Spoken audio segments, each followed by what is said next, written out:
بسم الله الرحمن الرحيم. الحمد لله رب العالمين والعاقبة للمتقين والصلاة والسلام على رسوله محمد وآله وصحبه أجمعين. أما بعد فأعوذ بالله من الشيطان الرجيم. بسم الله الرحمن الرحيم.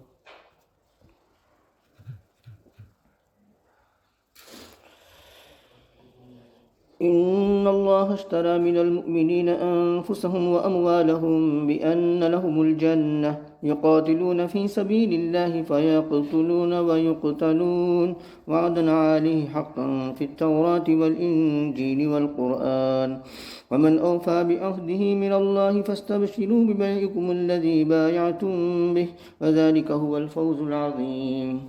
التائبون العابدون الحامدون السائحون الراكعون الساجدون الآمرون بالمعروف والناهون عن المنكر والحافظون لحدود الله وبشر المؤمنين.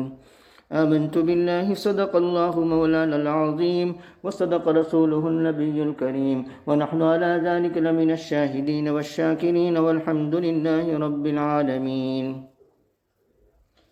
قابل احترام بزرگوں اور عزیز دوستوں اور معزز ماں بہنوں، سورۃ توبہ کی آیت نمبر 111 اور 112 پڑھی گئی ہیں. پچھلی آیتوں میں وہ لوگ منافقین میں سے جو جہاد میں شریک نہیں ہوئے، ان کی مذمت کا بیان تھا، ان کی برائی کا بیان تھا کہ وہ جہاد سے پیچھے رہیں. آج کی مجلس میں جو آیتیں پڑھی گئی ہیں، خصوصاً پہلی آیت، اس میں مجاہدین کی فضیلت کا بیان ہے. وَبِضِدِّهَا تَتَبَيَّنُ الْأَشْيَاءُ، ضد کی وجہ سے چیزیں واضح اور روشن ہو جاتی ہے. وہ لوگ تھے جو جہاد کے تارکین تھے تو ان کی مذمت ہے، یہ وہ لوگ ہیں جو جہاد کرنے والے ہیں تو ان کی فضیلت ہے. رسول اللہ صلی اللہ علیہ وسلم نے بعثت نبوی کے بعد مکۃ المکرمہ میں مشرکین مکہ، کفار قریش، ان پر خوب محنت کی، دین کی دعوت دی، توحید سمجھائی، لیکن چند سعادت مند لوگوں کے علاوہ کسی نے بھی آپ کی بات کو نہیں مانا. بہت کم لوگ تھے جو آپ کی دعوت پر ایمان لائے، انگلیوں پر گنے جانے کے قابل تعداد. سن نبوی 11 میں، یعنی نبوت ملنے کے 10 سال بعد جو 11واں سال آیا، سن ہجری نہیں، سن نبوی، تو اس میں رسول اللہ صلی اللہ علیہ وسلم مدینہ منورہ سے کچھ لوگ آئے حج پڑھنے کے لیے، جن کا تعلق قبیلہ خزرج سے تھا. اتفاقی ملاقات ہو گئی. کچھ لوگوں نے اس کو بیعت عقبہ اولیٰ کہا ہے. مینا کی گھاٹی میں رسول اللہ صلی اللہ علیہ وسلم نے جو بیعت کی تھی، اس بیعت کو بیعت عقبہ کہتے ہیں. اصل تو 2 بیعت ہوئی ہے، بیعت عقبہ اولیٰ اور بیعت عقبہ ثانیہ، لیکن کچھ لوگوں نے اس اتفاقی ملاقات کو بھی بیعت شمار کیا ہے. تو اگر اس کو بھی شمار کر لیں بیعت کے طور پر تو 3 بیعت ہو جائے گی. پہلی بیعت بیعت عقبہ اولیٰ جو سن نبوی 11 میں، دوسری بیعت بیعت عقبہ ثانیہ جو سن نبوی 12 میں، اور تیسری بیعت بیعت عقبہ ثالثہ جو سن نبوی 13 میں. لیکن صحیح بات یہ ہے کہ یہ اتفاقی ملاقات تھی، یہ بیعت نہیں تھی. چنانچہ حج کے موقع پر مدینہ منورہ سے حج کے لیے جانے والے حضرات سے ملاقات ہوئی جن کا تعلق قبیلہ خزرج سے تھا. آپ حضرات جانتے ہیں، پہلے کئی بار آ چکا ہے کہ مدینہ منورہ میں 2 قبیلے بہت مشہور تھے، قبیلہ اوس اور قبیلہ خزرج. تو قبیلہ خزرج کے یہ لوگ 6 بندے، ان میں سر فہرست اسد ابن زرارہ رضی اللہ تعالیٰ عنہ، عوف ابن الحارث رضی اللہ تعالیٰ عنہ، رافع ابن مالک ابن عجلان رضی اللہ تعالیٰ عنہ، قتبہ ابن عامر رضی اللہ تعالیٰ عنہ، عقبہ ابن عامر رضی اللہ تعالیٰ عنہ، اور جابر ابن عبداللہ ابن رباب. یہ جابر ابن عبداللہ جو مشہور ہے وہ نہیں، ان کے والد کا نام تو جابر ابن عبداللہ ابن حرام ہے. یہ جابر ابن عبداللہ ابن رباب رضی اللہ تعالیٰ عنہ. ان 6 حضرات سے اتفاقی ملاقات ہوئی اور ان کو دین کی دعوت دی. یہ 6 حضرات بہت متاثر ہوئے اور انہوں نے وعدہ کر لیا کہ ہم آپ کی بات مدینہ کے گوشے گوشے میں اور مدینہ کے چپے چپے اور کونے کونے میں پہنچائیں گے. چنانچہ یہ 6 لوگ حج کے بعد واپس گئے مدینہ منورہ. تو جب مدینہ منورہ یہ لوگ پہنچے ہیں تو ہر گھر میں رسول اللہ صلی اللہ علیہ وسلم کا چرچا تھا اور ہر جگہ دین اسلام کا چرچا تھا. یہاں تک کہ جب دوسرا سال آیا تو 12 لوگ حج کے لیے آئے اور یہ 12 لوگ مینا کی گھاٹی میں جمع ہوئے اور وہاں رسول اللہ صلی اللہ علیہ وسلم نے بیعت کی. یہ ہے بیعت عقبہ اولا. وہ پہلی تو اتفاقی ملاقات ہے. اس دوسری بیعت میں پہلی اتفاقی ملاقات کے 6 بندوں میں سے 5 تھے اور 7 نئے بندے آئے، تو 7 اور 5 12. یہ بیعت عقبہ اولا ہے. عبادہ ابن صامت رضی اللہ تعالیٰ عنہ بھی اس میں تھے، لیکن نقیب اور سردار اس میں مقرر نہیں کیے گئے. اب کیا ہوا کہ سن نبوی 12 میں یہ 12 حضرات نے رسول اللہ صلی اللہ علیہ وسلم سے درخواست کی کہ مدینہ منورہ کے گھر گھر میں اسلام کا چرچا ہونے لگا ہے اور گھر گھر میں آپ کا چرچا ہونے لگا ہے اور سب آپ کو پہچاننے لگے ہیں، تو کوئی ایسا بندہ بھیجیے جو ہمیں قرآن کریم سکھائے اور دین کی بنیادی باتیں سکھائے. چنانچہ رسول اللہ صلی اللہ علیہ وسلم نے عبداللہ ابن ام مکتوم رضی اللہ تعالیٰ عنہ اور اسی طریقے سے مصعب ابن عمیر رضی اللہ تعالیٰ عنہ، یہ دونوں کا انتخاب کیا. یہ دونوں گئے مدینہ منورہ اور انہوں نے قرآن کریم کی تعلیم دی اور دین اسلام کی بنیادی تعلیم دی. ان کی محنت سے سن نبوی 13 میں الگ الگ اقوال ہیں، لیکن راجح قول اور صحیح قول یہ ہے کہ 75 لوگ مینا آئے حج کے لیے. پہلے 6 بندوں سے ملاقات ہوئی، ان کی محنت سے دوسرے سال 12 بندے آئے اور ان 12 کی محنت سے تیسرے سال 75 میں 73 یعنی 73 مرد تھے اور 2 عورتیں تھیں. یہ 75 سے نبی کریم صلی اللہ علیہ وسلم نے دوسری بیعت کی، بیعت عقبہ ثانیہ. ہم پہلی کو اتفاقی ملاقات سمجھ لیتے ہیں. تو سن نبوی 12 میں پہلی بیعت اور سن نبوی 13 میں دوسری بیعت. اس بیعت کے دفعات اور اس کے ایجنڈے کیا تھے؟ اس کے ایجنڈے اور اس کے دفعات وہی تھے جو سورہ ممتحنہ کے آخر میں آئے ہیں اور جس کو امام بخاری رحمۃ اللہ علیہ کتاب الایمان کے اندر عبادہ ابن صامت رضی اللہ تعالیٰ عنہ کی روایت سے لائے ہیں. وہ دفعات کیا تھی؟ نمبر 1، لا تشرکوا باللہ شیئا، اللہ کے ساتھ کسی چیز کو شریک مت ٹھہرانا. نمبر 2، لا تسرقوا، چوری مت کرنا. نمبر 3، لا تزنوا، زنا مت کرنا. نمبر 4، لا تقتلوا اولادکم، اپنے اولاد کو قتل مت کرنا. نمبر 5، ولا تأتون ببہتان تفترونہ بین ایدیکم، یعنی کوئی بہتان نہ باندھنا، مطلب یہ کہ کسی پر تہمت لگانا، بہتان مت باندھنا. نمبر 6، ولا تعصوا فی معروف، یعنی بھلی بات میں نافرمانی نہ کرنا، بھلی بات میں فرما برداری کرنا ماننا. یہ بیعت کی دفعات تھی. جب بیعت سے فارغ ہو چکے تو رسول اللہ صلی اللہ علیہ وسلم نے ان حضرات سے فرمایا کہ جیسے اللہ تبارک و تعالیٰ نے بنی اسرائیل میں نقبا کو منتخب کیا تھا موسیٰ علیہ السلام کے واسطے سے، ایسے ہی میں تمہارے اندر نقیبوں کو منتخب کرتا ہوں. وہ نقبا کا ذکر لقد اخذ اللہ میثاق بنی اسرائیل وبعثنا منہم 12 نقیبا. نقیب کا مطلب ہے سردار. جو اپنے ماتحتوں کی خبرگیری رکھے اور ان کے احوال پر نظر رکھے۔ کہا کہ میں تم میں سے 12 بندوں کا انتخاب کرتا ہوں۔ وہ 12 میں اس وقت عبادہ ابن صامت رضی اللہ تعالیٰ عنہ بھی تھے اور وہ بھی نقیب مقرر ہوئے۔ جیسے کہ عیسیٰ علیہ السلام کے لیے حواریین تھے، موسیٰ علیہ السلام کے لیے نقباء تھے، تو ایسے ہی رسول اللہ صلی اللہ علیہ وسلم نے ان 75 میں سے 12 نقیب مقرر کیے۔ عبداللہ ابن رواحہ رضی اللہ تعالیٰ عنہ نے نبی کریم صلی اللہ علیہ وسلم سے یہ پوچھا کہ یا رسول اللہ صلی اللہ علیہ وسلم، یہ بتلائیے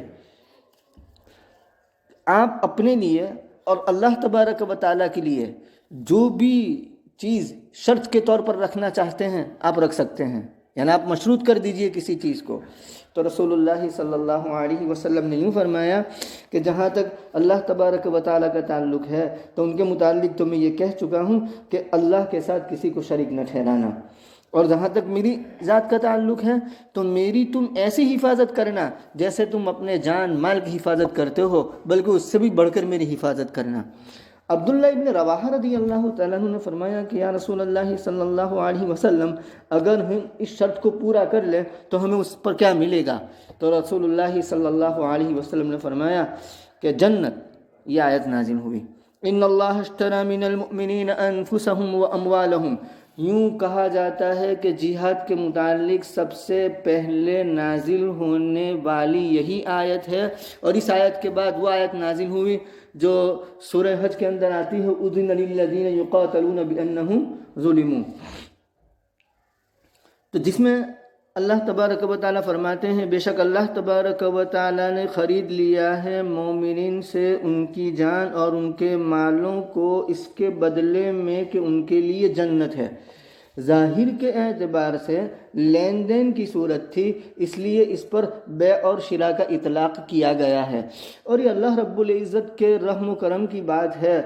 اللہ رب العزت چاہتا تو یہ کہہ سکتا تھا، یہ حکم دے سکتا تھا کہ تمہیں جان بھی لگانی ہے اور مال بھی لگانا ہے اور کچھ ملے گا نہیں، یہ اس کو حق تھا، لیکن جان بھی دی ہوئی اسی کی، مال بھی دیا ہوا اسی کا دیا ہوا اسی کے راستے میں لگانا ہے، لیکن اس کے بدلے میں وہ جنت دیتا ہے۔ یعنی چھوٹی سی قربانی، دیا تھوڑا سا اور لیا بہت سارا۔ اللہ رب العزت نے دیا بہت سارا، تو کہا کہ اللہ نے خرید لیا ہے مومنین سے ان کی جان اور ان کے مالوں کو اس کے بدلے میں کہ ان کے لیے جنت ہے۔ یقاتلون، قتال کرتے ہیں اللہ کے راستے میں، پھر مرتے ہیں، مارے جاتے ہیں۔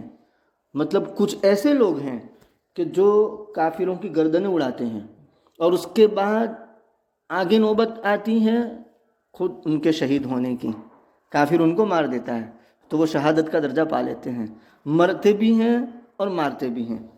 یقاتلون فی سبیل اللہ فیقتلون ویقتلون وعدا علی حقا فی التوراۃ والانجیل والقرآن۔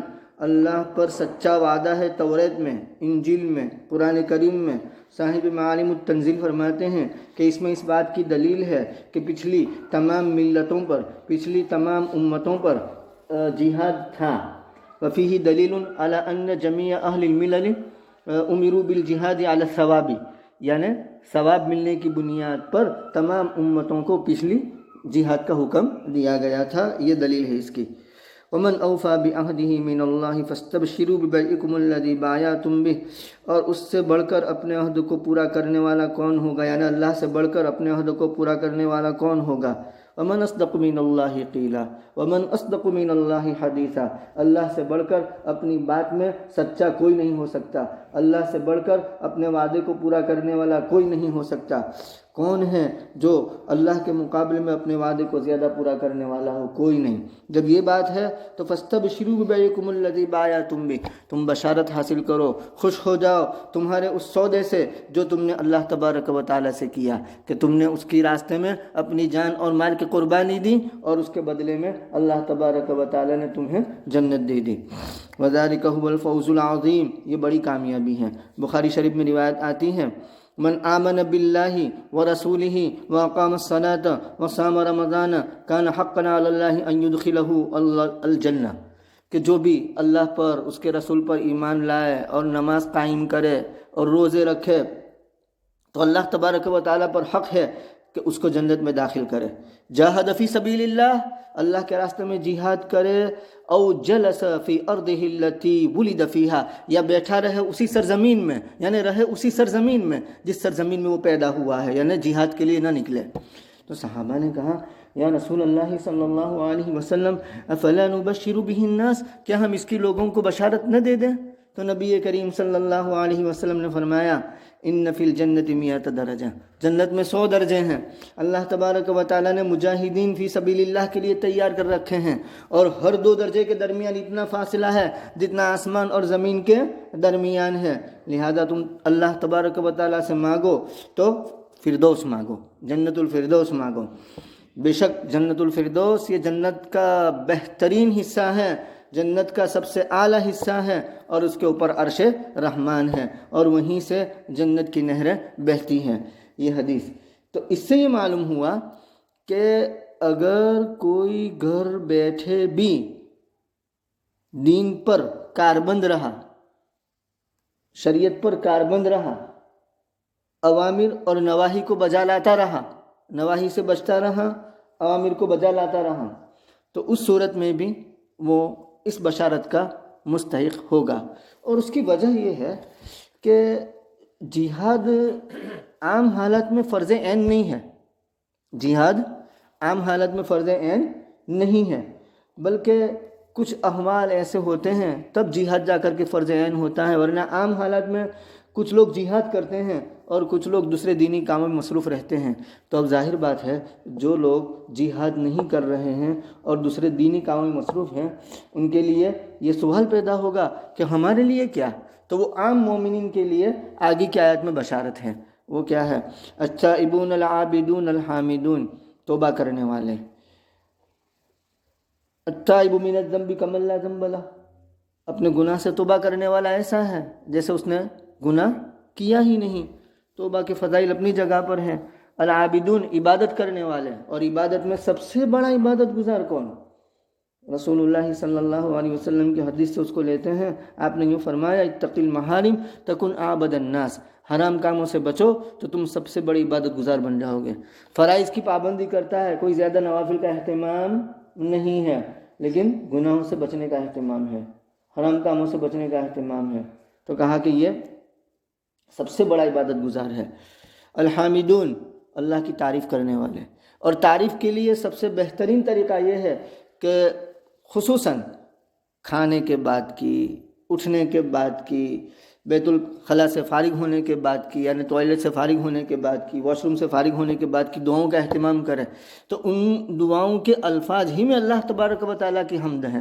الحمدللہ الذی احیانا بعد ما اماتنا والیہ النشور، تمام تعریف اس اللہ کے لیے ہیں کہ جس نے ہمیں موت کے بعد زندگی دی، کیونکہ سونا، نوم اور موت ایک ہے۔ النوم اخو الموت، النوم اخو الموت، یعنی نیند یہ موت کی بہن ہے۔ جیسے موت کی صورت میں کوئی ہوش نہیں رہتا، نیند کی صورت میں بھی کوئی ہوش رہتا نہیں ہے۔ تو کھانے کے بعد کی دعا الحمدللہ الذی اطعمنا وسقانا، تمام تعریف اللہ تبارک و تعالیٰ کے لیے جس نے ہمیں کھلایا، ہمیں پلایا اور ہمیں مسلمانوں میں سے بنایا۔ واش روم سے فارغ ہونے کے بعد الحمدللہ الذی اذهب عنی الاذی وعافانی، تمام تعریف اس اللہ کے لیے ہے جس نے ہم سے جو گندگی تھی اس کو دور کر دیا، جو کارآمد اور مفید چیزیں تھی جس سے ہمارا بلڈ بن سکتا تھا، ہماری دوسری انرجی بن سکتی تھی، وہ اللہ تبارک و تعالیٰ نے باقی رکھی، اور جو فضلہ تھا، جو بیکار چیز تھی، وہ یا تو لیکوڈ کے ذریعہ یا سالڈ کے ذریعہ، آگے سے یا پیچھے سے اللہ تبارک و تعالیٰ نے نکال دی اور فارغ کر دیا۔ جب فارغ ہو جاتا ہے تو بندہ فریش ہو جاتا ہے، تو اللہ کی تعریف کر رہا ہے، غفرانک الحمدللہ، یا الحمدللہ الذی اذهب عنی الاذی وعافانی۔ تو یہ بہترین طریقہ ہے کہ وقت وقت کی دعاؤں کا اہتمام کریں تو آٹومیٹکلی وہ حامدین میں شمار ہو جائے گا، اللہ تبارک و تعالیٰ کی تعریف کرنے والوں میں شمار ہو جائے گا۔ اور ویسے بھی بیٹھے تو مراقبہ کرے اور دیکھے، اللہم لک الحمد، لک الحمد بالصحہ، لک الحمد بالایمان، لک الحمد بالاسلام، لک الحمد بالقرآن، لک الحمد بنبی الرحمہ، لک الحمد بالصحہ، لک الحمد بالاہل، لک الحمد بالولد، یہ ساری چیزیں، یا اللہ تیرا شکر ہے صحت پر، تیرا شکر ہے ایمان پر، تیرا شکر ہے اسلام پر، تیرا شکر ہے نبی رحمت تو نے ہمیں دیے، ان کی امت میں ہمیں پیدا کیا، یا اللہ تیرا شکر ہے اہل کی وجہ سے کہ بیوی دی، بچے دیے، تو یہ ساری نعمتیں ہیں، تو اس کا بھی مراقبہ کرنا چاہیے اور اللہ کی تعریف کرنی چاہیے، اللہ کا شکر ادا کرنا چاہیے۔ السائحون، یہ چوتھی صفت، ساہ یسیح سیاحتاً، اس کی 3 تفسیریں کی گئی ہیں۔ نمبر 1 روزے دار، عبداللہ ابن عباس رضی اللہ تعالیٰ عنہما اور عبداللہ ابن مسعود رضی اللہ تعالیٰ عنہ، وہ سائح سے مراد کیا لیتے ہیں؟ صائمون، یعنی روزہ رکھنے والے۔ اور دوسری تفسیر اکرمہ یوں فرماتے ہیں کہ اس سے مراد طالب علم ہے، یعنی جو علم کی طلب میں رہتے ہیں۔ اور تیسری تفسیر مجاہدین مراد ہیں، یعنی جہاد کرنے والے۔ یہ تینوں بھی جمع ہو سکتے ہیں، اس میں کوئی بعد نہیں ہے، یہ تینوں مراد لیے جا سکتے ہیں۔ الراکعون، رکوع کرنے والے، مطلب نماز اہتمام سے پڑھنے والے، سجدہ کرنے والے۔ رکوع اور سجدہ کرنے والوں کی بڑی تعریفیں قرآن کریم میں بھی آئی، حتیٰ کہ حضرت ابراہیم علیہ السلام کو یہ حکم دیا گیا، ان طہر بیتی للطائفین والعاکفین والرکع السجود، طواف کرنے والوں کے لیے، اعتکاف ٹھہرنے والوں کے لیے، رکوع اور سجدہ کرنے والوں کے لیے میرے گھر کو صاف کیجیے۔ حضرت ابراہیم علیہ السلام کو یہ حکم دیا گیا، تو اس سے رکوع سجدے کی اہمیت کا اندازہ لگایا جا سکتا ہے۔ اور سجدہ تو ایسی نعمت اور ایسی عبادت کہ بندہ اللہ تبارک و تعالیٰ سے سب سے زیادہ قریب سجدے کی حالت میں ہوتا ہے۔ اور غالباً فضل الرحمن گنج مراد آبادی رحمۃ اللہ علیہ یوں فرمایا کرتے تھے کہ جب میں سجدہ کرتا ہوں تو ایسا لگتا ہے کہ رحمان کی گود میں نے سر رکھ دیا، رحمان کی گود میں۔ اب کوئی شخص سجدہ کرتے وقت یہ تصور کر لے، یہ کانسیپٹ کر لے کہ میرا سر رحمان کی گود میں ہے، تو وہ کیسے سجدے سے سر جلدی اٹھائے گا؟ کہ رحمان کی گود میں، ماں کی گود میں اگر بچہ سر رکھ دیتا ہے تو وہ بچہ ماں کی گود سے سر جلدی نہیں اٹھاتا کہ ماں کی گود مل گئی۔ تو اللہ رب العزت 70 ماؤں سے زیادہ مہربان ہے، اس کی گود میں سر رکھ دیا تو کتنی بڑی نعمت ہے۔ الآمرون بالمعروف والناہون عن المنکر، بھلی بات کا حکم کرنے والے، بری باتوں سے روکنے والے۔ اس کو سمجھنے کے لیے قرآن کریم کی آیت کافی ہے، جس میں اللہ تبارک و تعالیٰ نے اس امت کے انتخاب کی طرف اشارہ فرمایا، کنتم خیر امت، تم بہترین امت ہو، اخرجت للناس، لوگوں کی نفع رسانی کے لیے نکالی گئی ہو، تأمرون بالمعروف وتنہون عن المنکر وتؤمنون باللہ۔ 3 باتیں بیان فرمائیں، تم بڑی بات کا حکم کرتے ہو، بری بات سے روکتے ہو، اور اللہ پر ایمان رکھتے ہو۔ اس کی اہمیت کا اندازہ، ایک تو امت کا انتخاب اسی لیے کیا گیا، اور اہمیت کا اندازہ اس آیت میں اس طرح بھی لگایا جا سکتا ہے کہ ایمان یہ تو بنیادی چیز ہے، لیکن اس کو بعد میں بیان کیا، اور امر بالمعروف اور نہی عن المنکر کو پہلے بیان کیا۔ تو امر بالمعروف اور نہی عن المنکر کو پہلے بیان کرنا، یہ اس کی اہمیت کی واضح دلیل ہے کہ یہ بہت ہی اونچا عمل ہے۔ والحافظون لحدود اللہ، اور اللہ تبارک و تعالیٰ کی حدود کی حفاظت کرنے والے۔ حدود اللہ بہت عام ہے، قرآن کریم کے اندر تتبع کرتے ہیں، غور کرتے ہیں تو وہ احکام جو عبادات سے متعلق ہیں، ان احکام کے بعد بھی تلک حدود اللہ فلا تقربوها، روزے اور اعتکاف کا جو بیان آیا اور اس کے احکام جو قرآن کریم کے اندر آئے، سورہ بقرہ میں ہم نے پڑھ لیے، وہاں آیا تلک حدود اللہ فلا تقربوها، تو وہ احکام جو عبادات سے متعلق ہیں اس کے بعد بھی حدود کا لفظ آیا، اور وہ احکام جو معاشرت سے متعلق ہے اس کے بعد بھی حدود اللہ کا لفظ آیا۔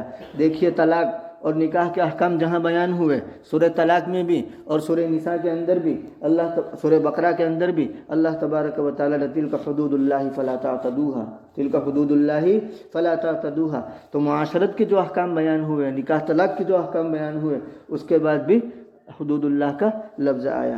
میراث کے جو مسائل بیان ہوئے تو وہاں بھی اللہ تبارک و تعالیٰ نے فرمایا تلک حدود اللہ، وہ اللہ کی حدیں ہیں، وہ اللہ کی حدیں ہیں۔ مطلب یہ کہ ان کی حفاظت کرو، میراث کے احکام کی حفاظت کرو، عبادت سے متعلق جو احکام ہیں ان کی حفاظت کرو، معاشرت سے متعلق جو احکام ہیں ان کی حفاظت کرو۔